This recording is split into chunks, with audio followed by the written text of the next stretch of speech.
Okay, guys, let's start.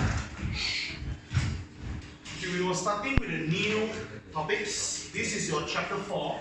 This is chapter 4, which is called periodic table. This is the most boring chapter for your entire chemistry journey. For the Form 4 and Form 5, this chapter is damn boring, very boring, because it has a lot of facts only. But the good thing is that if you know what to memorize and you understand the logic behind, you're going to score easily for this chapter. Okay? This chapter, the question they ask is very predictable. So let's start. So all of you know what is periodic table, right or not? You've heard about it since PD3. So now we will go deep. We will learn A to Z every single thing for periodic table. Okay, let's start. Okay? So this is roughly how the periodic table looks like. Okay? So first and foremost, you must know there are total 7 scientists. There are total 7 scientists. They make some positive contribution to the periodic table. Okay, there are 7 scientists. Actually, they contribute to the development of the periodic table. Alright, so it sounds very horrible because previously, you should remember, there's only 5 scientists, right? John Dalton, J.J. Thomson, 5 scientists also very hard to memorize, so not. Some more, this is 7. Okay, the good thing is that you don't memorize 7. You're too free, don't do that. Here, don't ever memorize 7, no point. You just need to focus on the last 3 scientists. There are 7 scientists, you just need to focus on the last 3. The last 3 scientists, we call them as 3M. Why we call them 3M? Because coincidentally, these 3 scientists, their name got M. The first scientist called Mayer. The second scientist called Mendeleev. The third scientist called Moseley. That's it. These are the 3 scientists, okay? Coincidentally, their name got M. You focus on them will do. Okay? The rest don't bother.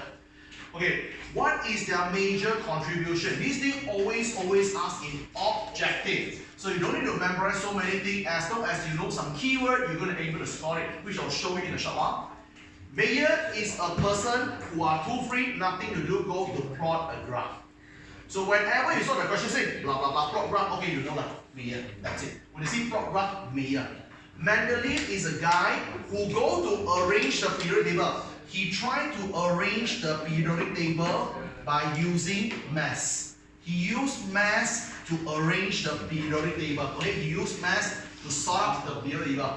Mostly go to arrange the periodic table by using proton number. He used proton number to arrange the periodic table. Guys, everyone know what is proton number, right? Do you still remember proton number got also one name called atomic number? Am I right? Proton number also known as atomic number. So mostly go to arrange the periodic table using atomic number. Okay, so we take a break for a while. Let's do some questions together. Okay, all of you, take out the exercise booklet that I distributed a moment ago. Take out the exercise booklet that I distributed a moment ago. Now, let's see how they ask the questions in a very quick way. Okay, everyone, first of all, take out your objective booklet, turn to page 157. Turn to page 157, page 157 in your objective booklet. Okay, the question, guys, you see, under a part called history. Okay, the first question is SPM 2009. The question sounds like this. The following statement refers to the contribution of a scientist in the development of periodic table. The first one, plot the graph, stop, you know answer already. Here, you see graph, you know who is it? Mayer. The name is called Lauder Mayer. So the answer is A. Understand? Alright? Simple as that. Okay, now, the next question is something we learned in chapter 2. I hope you still remember, even after your first term exam. Let's look at it. Okay, this is nothing to do with chapter 4, this is chapter 2. Let's go for it. Scientists X and Y, they contribute toward atomic model, not periodic table. Scientist X, he said, electrons are spread across positively charged atoms. So this fella discovered electron. J.J. Thomson. Scientists why say that atom is a hard sphere which cannot be split. So ball shape. Who say ball shape? John Dalton. So the first guy is called J.J. Thomson, the second guy called John Dalton. The answer is A. Understand? This is chapter 2. We covered about 1.5 months ago. I hear that? Alright? I hope you still remember though. Okay, next one. SPP trial 0803. The next question. This is a trial exam paper. The question say what? The following statement is about arrangement of element in the periodic table. Look at the highlighted on the bold part. They say elements are arranged in the order of increasing atomic mass. So, who arranged the periodic table using mass? Mendeleev. So the answer is C. I give that? So not very hard, right? Hey guys, worst case scenario, if let's say go in SPM, they come up with a question like this, it's all about the scientists, it's all about contribution of periodic table. If you really forgot, please go to tembak any answer got N. Here, alright? If you really want to tembak any answer got N, the chances is higher. I feel that. Because these three scientists make a major contribution. We didn't say the first 4 scientists no contribution, but for the first 4 scientists, the theory they proposed got many problems, many mistakes. That's why we don't use. We only use the last 3. So far so good? 3M. Okay, next one. Now let's move on a little bit more. Okay, now let's fast forward to today. Today, the periodic table that we use is called modern periodic table. So this is the periodic table that we use up to today. So for modern periodic table, the latest one we use, what is the criteria? Okay, so for the latest periodic table that we use until today, we use the concept from Moseley. We follow Moseley one. So the periodic table is actually arranged in increasing proton number. Today, if they ask you what is the principle to arrange a periodic table, you just need to mention increasing proton number. If you don't want to write proton number, you can write atomic number. That's it. So make sure you know this one. The latest periodic table you use until today, you use increasing proton number to arrange. I show you some example which you don't need to memorize. Don't copy this. I just show you a quick one here. The first guy of the periodic table is called hydrogen, number 11. The second guy of the periodic table is somewhere here. It's called helium. The number is actually, it's called helium. The second guy is here. It's called helium, number 42. The third fella here is called lithium, 73. Okay? The fourth fella called barium, 9 and 4. Don't memorize. Everyone focus on the number. We all know that in the standard representation, the number on top is a big number called nucleon, right? The number at the bottom is a small number called proton number. So focus on proton number. Look at here. This guy is 1. This guy is 2. This guy is 3. This guy is 4. Can you see that? So we arrange a periodic table using increasing proton number. I do that. Okay? So make sure you all know now. This is the latest principle we use to arrange periodic table. This one you don't need to copy later. So far so good? Now, let's move on a bit more. Later I'll show you how they ask the question. Don't worry, we'll look a lot of questions along. Okay, the next one is what? Okay, when you come to periodic table, you must know 2 important concepts. Your periodic table can actually split into 2 parts. There are 2 parts in the periodic table. The first part of the periodic table is actually called group. The second part of the periodic table is called period. Okay, you have group and period. 2 things here. So what is group? What is period? Group is all the vertical column. All the vertical thingy, all the vertical column called group. Vertical. Okay? Group. All these are group. So which is something like this. All the vertical thing. Alright? Period, meanwhile, this is vertical, opposite, horizontal. Okay? All the horizontal row. Okay? Vertical we call column, horizontal we call row. All the horizontal row, we call them as period. Okay, that? This is group, this is period. Understand? Okay, now, We will go one by one. The first thing, let's focus on group. I hope that after 5 minutes you know something about group. Let's start. Okay, first of all, we focus on group. You all must know group is actually decided by this thing. How to know which group you belong to? Group is decided by a concept called number of valence electron. Guys, we learned and we heard about valence electron in chapter 2. Did all of you still remember what is valence? Valence is what? The amount of electron in the outermost shell. Understand? The most outside circle, how much electron you have, that's called valence. Understand? Alright? So, for example, I have a fella called 2.4. So this fella got 4 valence electrons. So far so good? Very good. Now, the group is decided by valence electron. So you must know this symbol table. This is the number of valence electron. And this is your group number. If you have one, okay. Okay, so you have 1, 2, 3, 4, 5, 6, 7, 8. Maximum you only have 8 valence electron. Okay? So now let's go for it. This is very easy. If you have 1 valence electron, you are group 1. Easy. You have 2 valence electron, group 2. If you have 3 valence electron, starting from 3, no. You thought it's 3, but it's not 3. Starting from 3 valence electron, 13. I hear that.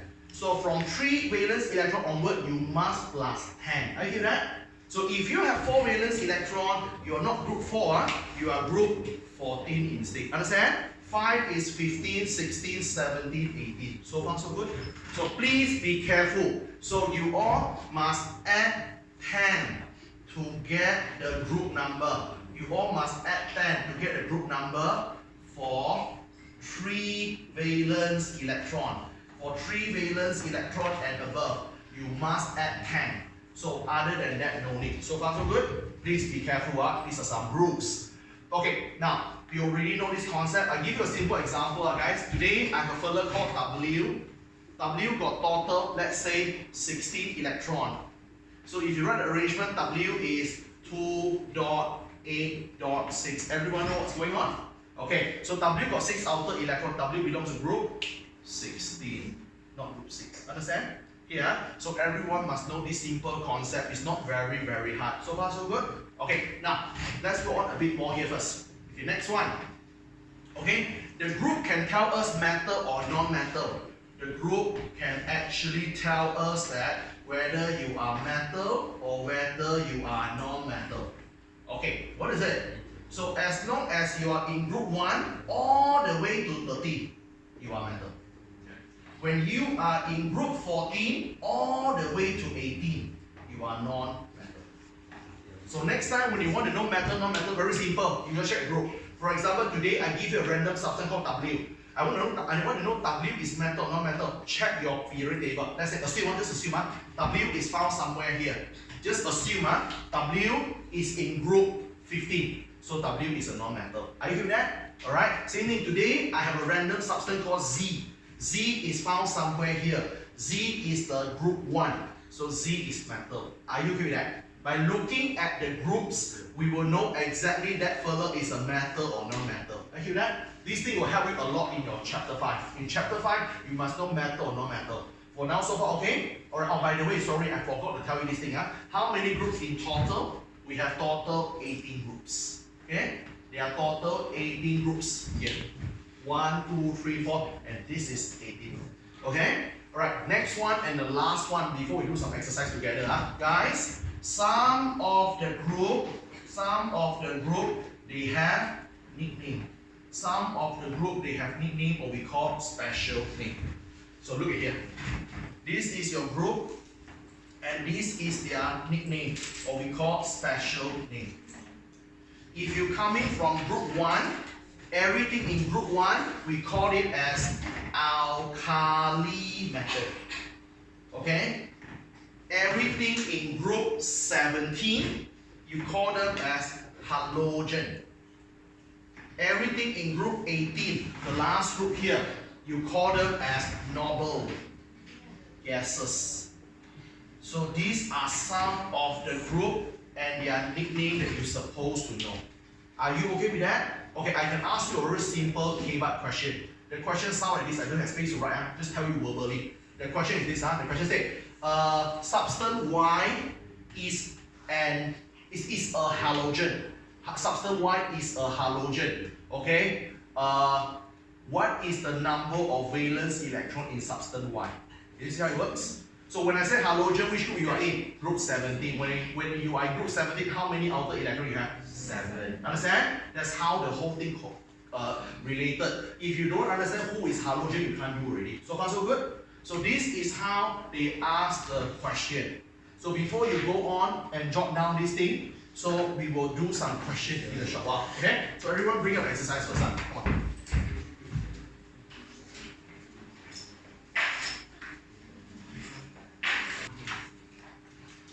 Okay, alright guys, so please focus on the whiteboard. Okay, if you haven't finished, just take a break for a while first, just focus on the whiteboard here.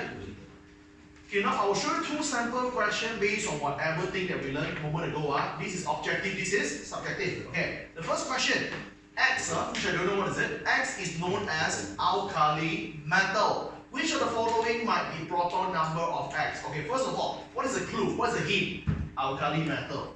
When you see alkali metal, what comes across your mind? Group 1. Okay, alkali metal is group 1. So I just want to find who is group 1 or not. How I know the group? Valence electron. Get it? How I know valence electron? Electron arrangement. 9 is 2.7. You are group 17. No way. 7 is 2.5. You have 5 outer electrons. You are group 15. No way. 19 is 2.881. You have 1 outer electron, you are group 1, which I think is the answer. Let's check donkey. 16 is 286. You have 6 outer electron, you are group 16. Understand? Best answer, C.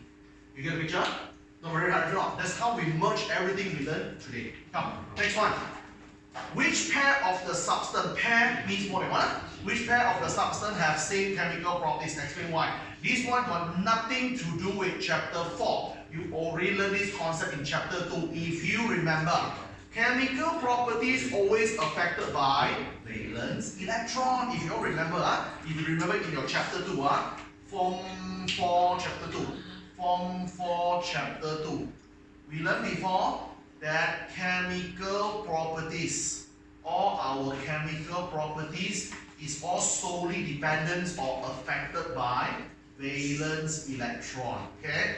As long as you and me have same number of outer electron, you and me will have same chemical properties. Understand? Let's do it. So the first fella got 9, which is 27. The second fella got 3, which is 2.1. The third fella is 17, which is 287. The last fella got 10, which is 28. So who have same outer electron? P and R. Understand? So my answer very simple. This is a subjective question, so I might write here. P and R have similar chemical properties. Why?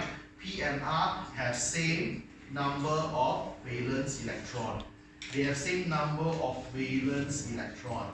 So if I don't want to use valence, can I use any alternative word? Can. You can write outer. Here, if you don't want to write valence electron, you write outer electron. It's the same. So far so good? So these 2 questions covered everything you learned a moment ago. Let's go a little bit and finish off with an introduction. We are only in introduction. Get it? Okay, next one. Okay, now let's touch about the second part. You have learned the group, right? The group is all there, all the group you covered. So now let's spend some time to learn something about period. Period is much simple and much shorter. So let's focus something about period. So period is all the horizontal row. All the horizontal row is actually called period. So your period total got 7. There are total 7 periods. Okay? There are total 7 periods there. So you must know, as usual, period is decided by what? What are the deciding factors? So period is decided by number of shell. How many shell? Okay, number of shells which is occupied with electron. Guys, you learned about shell back in your chapter 2. Chapter 2 and chapter 4 is related. I feel that? What is shell? All the circles, all the orbital which you accommodate with electrons. Am I right? Get it? So by knowing how many shells you have, you will know your period. Okay, that's it. Period don't have any special name. Period don't have metal, no metal. That's it. Period only know this. Finish.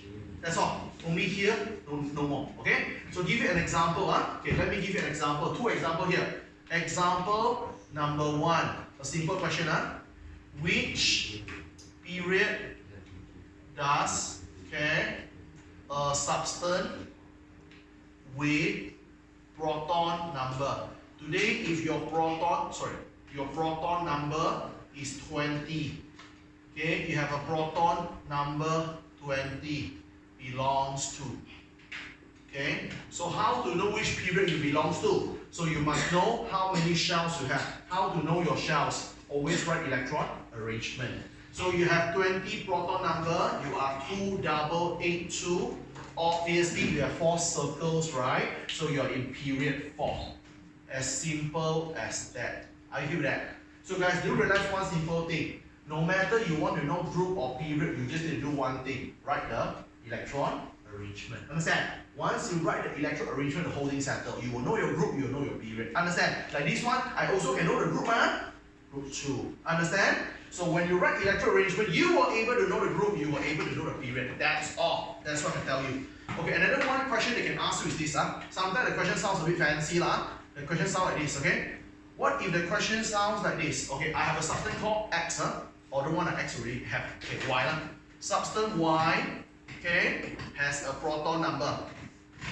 The proton number of the substance Y, let's say I go random one, I call it 14. Okay, what is the location of the substance Y in the periodic table? That's it.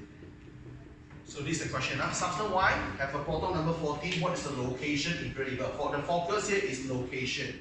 Okay guys, location, the concept same like what you learn in mathematics called coordinate. Alright? But in mathematics, coordinate is what? X and Y. But when you come to chemistry, it's not X and Y. In chemistry, coordinate is group and period. Understand? You just tell people which group you are, which period you are, that's it. Sir, I should mention group first or period first? It doesn't matter. Here, it doesn't matter. So what to do? So whenever I want to know group and period, I just write electron arrangement. 14 means 284. So you can clearly see that you have 4 outer electrons. You are placed in group 14. You have 1, 2, 3 circle. We don't call circle, we call shells. You have 3 shells occupied electron, you're in period 3. As simple as this. Understand?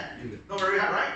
Okay, introduction done. Okay? We finish all on introduction. We not go deep yet. It's all superficial at surface only. Okay? Yeah, seriously. But don't get frightened by me, okay? You will be fine, okay? I just show you what happened on here first. Okay?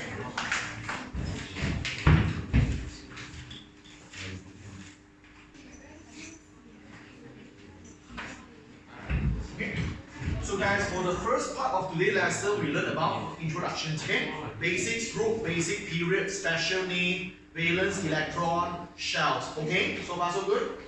So now, we will go deeper now, okay? In this entire chapter, your focus is this. Okay, in this chapter, we need to learn this. In this chapter, so we will actually learn, alright, in detail. We will learn in detail for 5. The first one is that group 18. We will learn in detail what is group 18. You will learn in detail what is group 1. You will learn in detail what is group 17. If you all be observant, you should realize that these are the 3 groups that got nickname one, if you realize. Understand? Okay? Alright, so we will learn very details about these 3 groups and a period. The only period that we learn is period 3. That's it. After that, we will learn something called transition element. So again, I won't rushing for it. We estimate to spend 4 lessons in this chapter, including today. Today we will do this. Then okay, next week we do this. Then the week after next we do this, and the last week we do this one shot. Okay? So we will spend about 4 weeks, sometimes 5 weeks, depends on your progress. Okay? I rather go slow, but I need you to understand. Okay? Now, today we will learn everything you should know about group 18, and I want you to really pay attention because If you understand group 18, you can employ the same concept in the other group.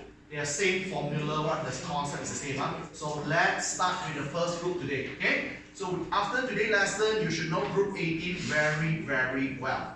Okay? So I'll tell you what you should know and what you need to focus. Okay? Come, let's go with me. First and foremost, group 18 called noble gases. Okay? Group 18 also known as noble gases.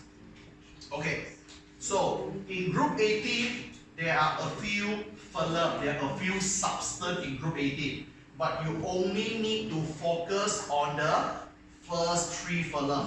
You focus on the first three members. Focus on the first three members of group 18. Group 18 got many phenom, but you only focus on the first three. So you need to know their name for the first three phenom. You need to know their formula, and you need to roughly know their electron configuration, or so-called electron arrangement. Okay? So the first three phenom, the first phenom, the name is called helium. The second phenom, the name is called neon. The third phenom, the name is called argon. Alright? The first three phenom. So the formula is very easy. The formula, you just need to copy the first two letters. He. First two letters. And E-A-R. Just copy their first two letters. Understand? So that is the formula for them. Electron arrangement you must know. Very simple one. Okay, I teach you how to memorize that. The first circle to be full, how many letters we need? 2. Right. For the set, if you have 2 circles to be full, what you need? 2 and 8. If you have 3 circles to be full, what you need? 2, 8, 8. Understand? You get the picture? Okay? So 2, 2, 8, and 2. Actually 2, 2, 8, and 2, 8. So make sure you know these 3 things. Okay? So now we will go on a little bit more. The first thing that we will learn is that we must know a little bit on appearance. We must know a little bit on appearance. You must know how the group 18 appear to be. Okay? Let's start. Okay? So let's focus on appearance. Appearance means that what you can see lah. So guys, all of you should know group 18, okay, appear as a colorless gas. Okay, all the group 18 they are colorless and they are gas. A very obvious that they call normal gas. I cannot tell you they are not gas. I cannot. Noble gas, so they are gas. Okay, and they are all colorless. Understand? No matter you are helium, neon, or argon, you guys are colorless gases. So okay, so group 18 appear as colorless gas. Second thing, which is much more important, listen that. Alright, this is very important. Let's put a star here. Okay, this is very important. Two star here. Okay, group 18 substance. Okay, group 18 they exist as monoatomic gas. Now this is very important. What it means by monoatomic gas? Everyone know the gas, but focus on monoatomic. Monoatomic means what, guys? Mono stands for what? One. Okay? Monoatomic gas means that if they are the gas, okay, with only one atom. Sir, how special is this? Only one atom, why? The reason is this. Most of the gas never come in one atom. Look at here. These are some of the normal gas. Normal gas. Let's say a normal gas that we always heard, nitrogen. What is the formula? N2. Okay, oxygen, O2. Chlorine gas, Cl2. Understand? Alright, hydrogen gas, H2. Do you realize that most of the gas they come in couple? Not necessarily 2, can be more than 2. Example, one more gas we learned recently in chapter 3, ammonia, NH3. Carbon dioxide, CO2. Understand? So what I'm trying to tell you or impress you on this, I want you all to know most of the gas, they appear more than one. Understand? Most of the gas, they not come alone. They come with other people. Like nitrogen, go to us and then nitrogen come along. Oxygen, got another friend. So NH3, this one even more friend. One N merged with 3H. Understand? Most of the gases, they come in groups, okay? Which we will learn why. But look at the noble gases. Noble gases are very special. Noble gas, they are some very special gas because They are the gas who can come very independently. Okay, helium gas, the formula He, just He, not He2, He3, no, He. Understand? Neon, Ne, argon, Ar. They can just come alone. I feel that. And we have to really study why. The reason why is so important and always ask in paper. I repeat, they always ask this in paper. I show you in some exercise later. Okay, now why? Okay, this is a very popular question. This is super popular in your paper. The question asks you this: why noble gases exist in monoatomic form? Why the noble gases only come one piece? Okay, what's the reason? So and here I want to teach you some new concept first, then only I will write it up. Okay, this concept you will learn in detail in your Form 4 Chapter 5 very soon. Okay, but I give you some idea first. So listen carefully. I want all of you to master this concept first. Okay, first of all, the idea is this. Chemical substance, they want to join with other people because one important thing, they want to be stable. I repeat, chemical atom want to join with other people with only one intention, they wanted to be stable. Okay? So the concept is simple. If I am unstable, I will join with other people so that I can become stable. I hear that? If I am stable, I don't need to join with other people already. I hear that? Now, what it means by stable in the perspective of chemistry, from the chemistry standpoint, what it means by stable. Listen carefully, later I'll write all in books, don't worry. In chemistry, stable means that your outer shell, the most outside circle is full.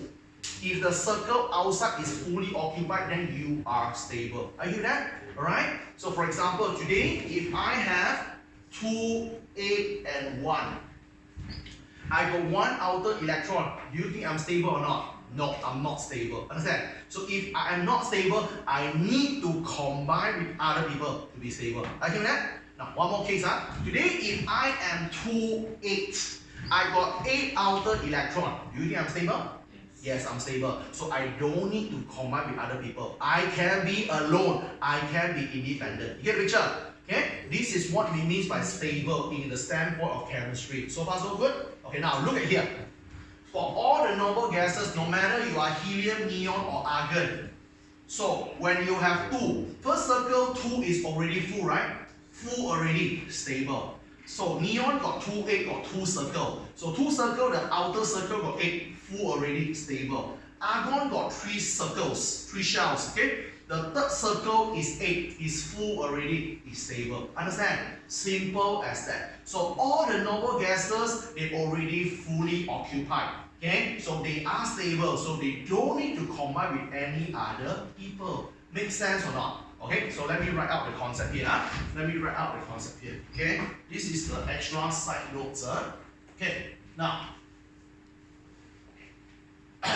atom will need to react or go to combine, okay, with other atom for only one purpose, in order to be stable.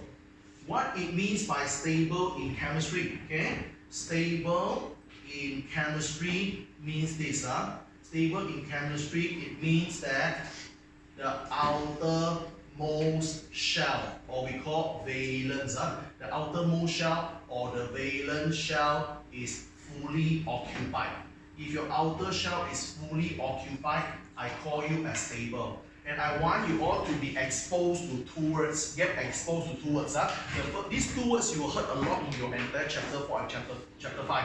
The first word is called D-U-P-L-E-T, duplet. The second word is O-C-T-E-T, octet. What it means by duplet, what it means by octet, quite simple. Duplet comes from the words you see, duet. Duet means what? 2. So if your shell is fully filled with 2 electrons, you are called duplet. Understand? So who is duplet? Helium.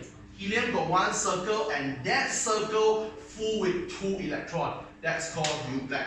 Second fella called octet. Everyone, oct comes from what? Octagon, right? Octagon is what? 8. So if you fully occupied with 8 electrons, you are octet. So this fella got 8. This is octet. This is octet. You got a picture?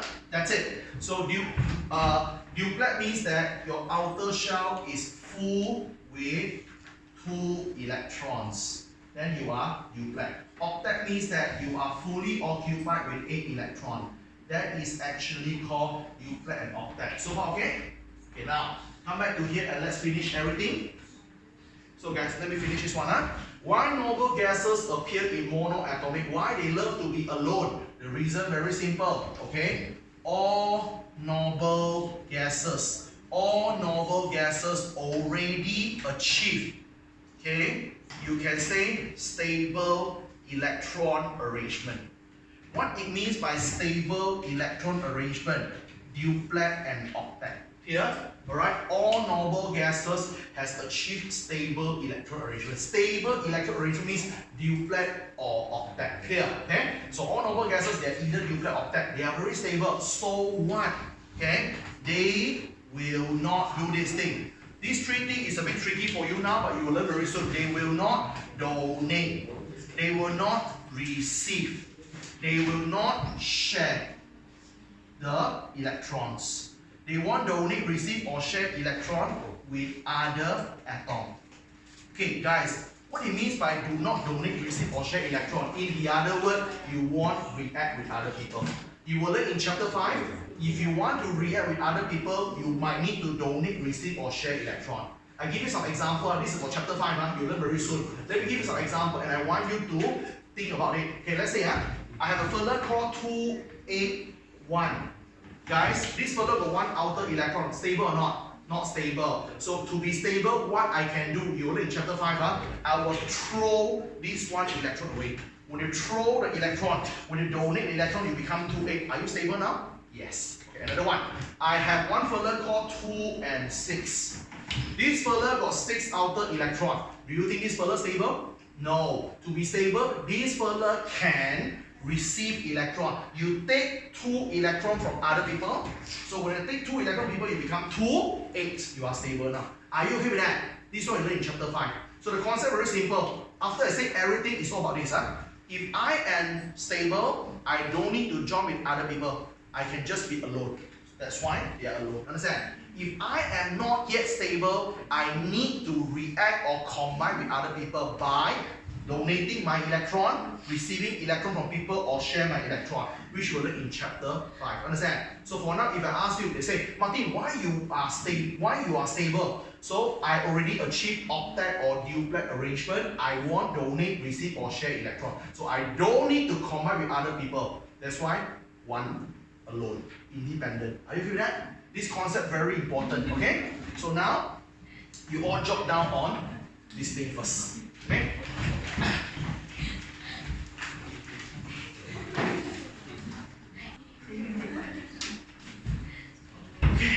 Now, let's go on a little bit up. Okay guys, now we've covered all the concepts here.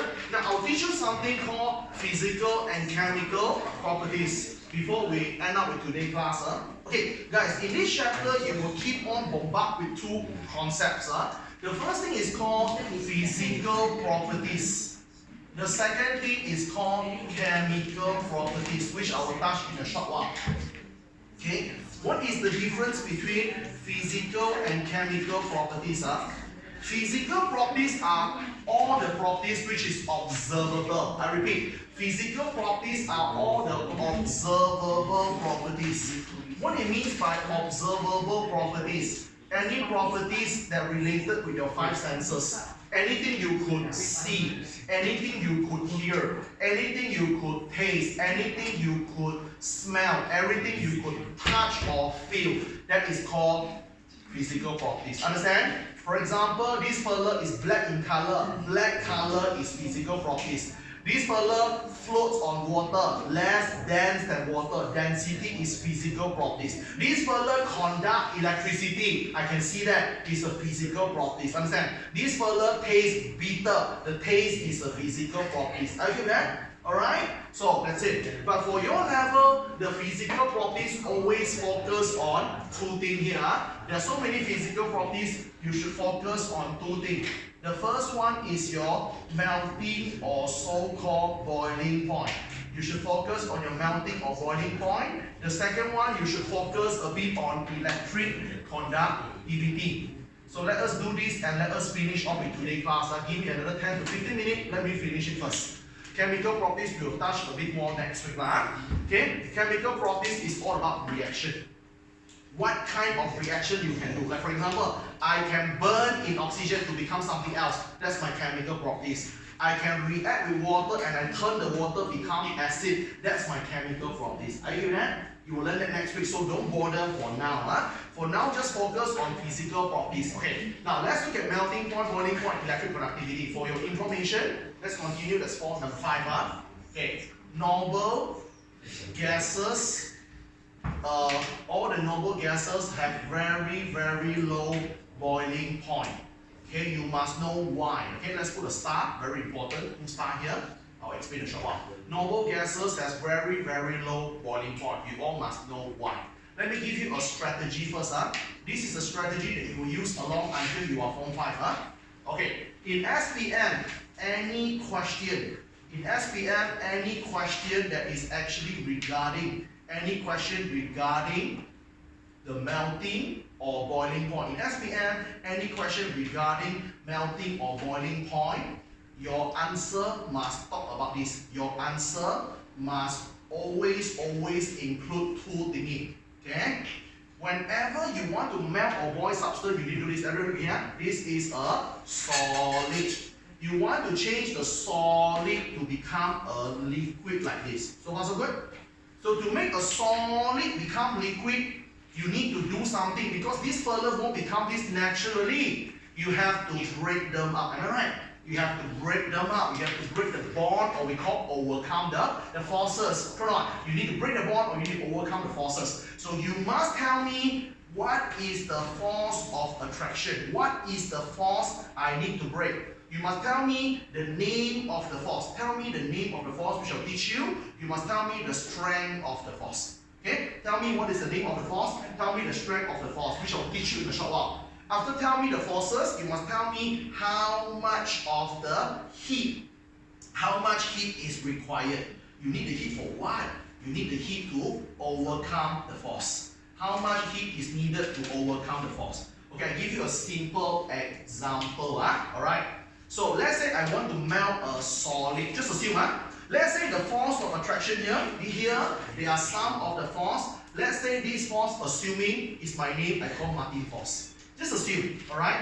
This force called Martin force. And the strength of the force is very, very strong. So the force is very, very strong. So when the force is very strong, you make a wild guess, you need a lot of heat or very little heat?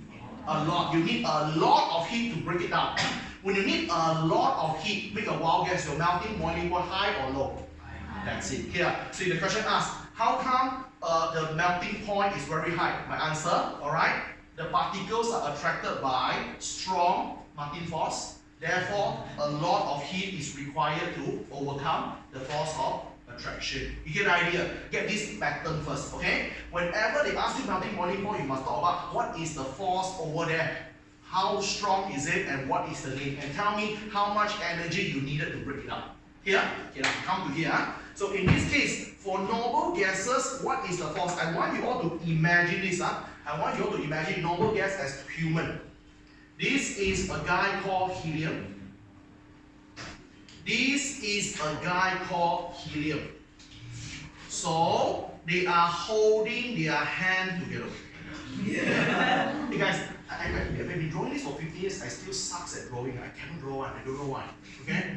I cannot. Here's the hand. Damn ugly. Okay. Alright. So imagine guys, they are holding their hand together. They're very sweet. They're holding their hand together. Okay? So now, guys, I want to melt or boil them. To melt or boil, you need to break them. You need to break them. You need to force them to break up. Okay? So how easy to break them depends on how strong is the force here. Okay, what is the name of the force? Okay, the name of the force, this force is not my name for sure. Okay, this name, the name sounds a little bit like ice cream. The name of the force here is called Van der Waals. They call it Van der Waals force. Okay, ice cream and walls. Okay, Van der Waals force. Okay, this force called Van der Waals force, or you can call it as intermolecular force. Make sense lah, guys? Intermolecular force, force in between molecules. Understand? If you feel the name too hard to pronounce or too hard to write, you just write intermolecular force. Are you okay with that? Okay, good. Now, how to know your force is strong or weak? Look at here. Your boiling point is low. Make a wild guess. Your force is strong or weak? Weak. Okay, you should have weak. Okay, because if you have strong force, by right melting point, boiling point should be high. Understand? So you have a very, very weak force. So how you going to write this? How are you going to write the answer for this fella? So the question asks, hey, how come noble gases has a very, very low boiling point? What is your explanation on this? So let me show you what is the explanation. So my explanation will be this. Okay? Noble gases, okay, or noble gas atom, they are attracted, okay, by very, very weak Van der Waals force. If you don't want to write Van der Waals force, you can also write weak intermolecular force. So when you are attracted by very, very weak forces, so what? Okay, how many heat you need? Only very little. Only little heat, okay, is required. You need the heat for what? You need the heat to overcome the force of attraction. That's it. Everything I wrote in blue color are keywords that you must put in. Okay with that? Alright? So you see, whenever you talk about melting boiling point, you must talk about the force. The name is called Van der Waals. The strength is weak. How much heat you needed? Little. Understand? Makes sense, right? Use common sense. Don't memorize so much, okay? So this is the one. Okay, next thing we will touch before we end up with today's lesson is this, okay?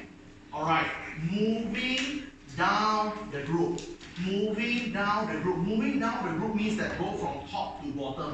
From top going down to bottom. Moving down the group, you can see some of the physical properties will changes. Some of the physical properties, okay, change. So you only focus on two. Everyone, look at here. Just pay attention. Let me finish this thing, okay? So this is your helium, this is your neon, and this is your argon. Moving down the group means from top going to the bottom. From top going to the bottom, this is called moving down the group. Look at the electron arrangement. This is 2, this is 2A, and this is 2AA.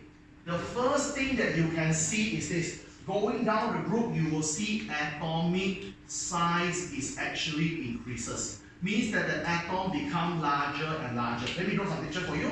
Helium is like this small. Neon is like this bigger. Argon is like this. I feel that. Going down the group, the size become larger and larger. Gas, why? Quite simple. Look at how many circles you have. Helium got only one circle. Neon got 2 circles. Argon got 3 circles. Am I right?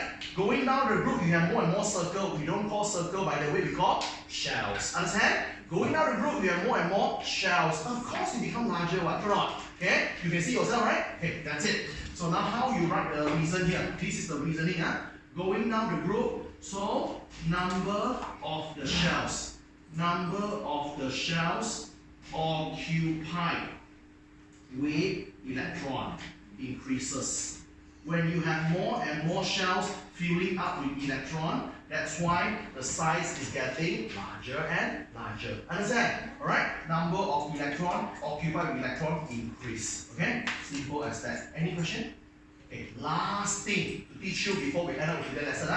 Going down the group. Going down the group, you will see this thing. Melting boiling point increases. Here, this is helium, this is neon, this is argon. So going down the group, you will also see your boiling point is actually increases.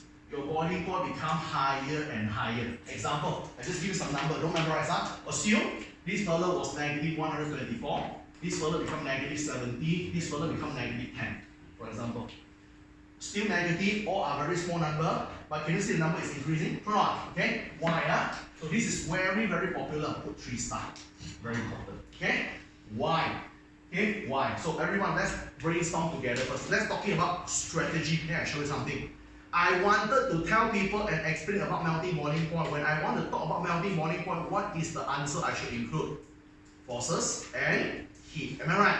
Every time when you want to explain about melting and boiling point, your answer must talk about force, your answer must talk about heat. Are you that? I'll show you one picture to let you imagine first, then only we write it out. Okay? So this is the reason. This is your helium. Very, very small, right? Helium is small, helium is small. Again, they are holding their sweet hand together again. Now, when helium go down, become argon. Guys, what is argon? Argon is very, very big. Am I right? Argon is larger than helium. Am I right? True or not? Why? Argon got many, many shells. True or not? Helium only got 1 circle, argon got 3 circles. So this is your argon. So argon has a very big head. Argon has a big body. Argon, the arm is damn big with some muscle over here. Alright? And this is the leg. I make it tiny, okay? And this one also muscle. Okay? Alright. Oh my god, most than kindergarten. Okay, this is argon. Okay? Another argon. Okay, that's the body. This is the muscular hand again. Muscle. Hold their hand together. That's another hand. This is the body. So guys, what you saw here, when helium, they are still small. Imagine they are 2 young kids, 3 years old. They are holding their hand together. I should be able to separate them easily. Am I not? I just hold it, I pull it. They'll just, they will be separated. But let's say these 2 young 3 years old kids, now they grew up. They become, let's say, 30 years old, 2 young adults. Now, 2 young adults, they grow bigger, right? When they grow bigger, of course, they are stronger. True or not? Imagine now, 2 30 years old adults holding their hand together. It's damn hard to separate them. True or not? Because common sense, adults are stronger than the young boy. I feel that. So they grow up. When their body becomes bigger, when they grow up, the forces become stronger. What is the force again? Van der Waals. I feel that. I'll show you one simple atomic structure before we finish it up. These are the young kids. This white color is young kids, this white color young kids. The purple color is the force. Okay? So 2 young kids, separation should be very easy. Get off. Understand? But now, these 2 young kids grow up, become this. You get the idea? So they grew up already. So you see, they grew up, so they become bigger, they become bigger. So when these 2 fella is bigger, it should be a bit harder to separate them. Understand? It's a common sense, right? It's not a chemistry knowledge, it's a common sense. So now, how you write in words to end up with today's lesson? So if the question asks, Martin, why boiling point increases moving down the group? My answer, very simple. I just need to write this. My answer is this. Moving down the group. When I go down the group, the atomic size increases. Atomic size increases. My atom become larger. You can see yourself, it become larger. When I grow up, when I become bigger, when I become larger, so when the Waals force becoming stronger. So when you have a stronger and stronger force, how much heat is required? A lot. More heat. More heat is required. You need the heat for what? Overcome the force of attraction. You need more and more heat to overcome the force of attraction. Does it make sense to you? Okay? That's why your boiling point is increases. Because as you're going down the group, your atom got larger. When your atom grow up, they become stronger. When they become stronger, you need more and more energy to separate them. That's why their boiling point go down. Okay? That's what you need to know. So we have finished 90% of Group 18 already. Okay, next week we will have a little bit more to go. I'll teach you a bit on chemical properties. I'll teach you about usage of group 18. Then we will spend a lot of time to do exercises. That's all. Okay? So I hope you all learned something so far. It's not very hard, right? So if you learn the proper way, this one is not a very, very hard group here. Okay guys, if you will be away by next week, so please remember to get the video link from me. Okay?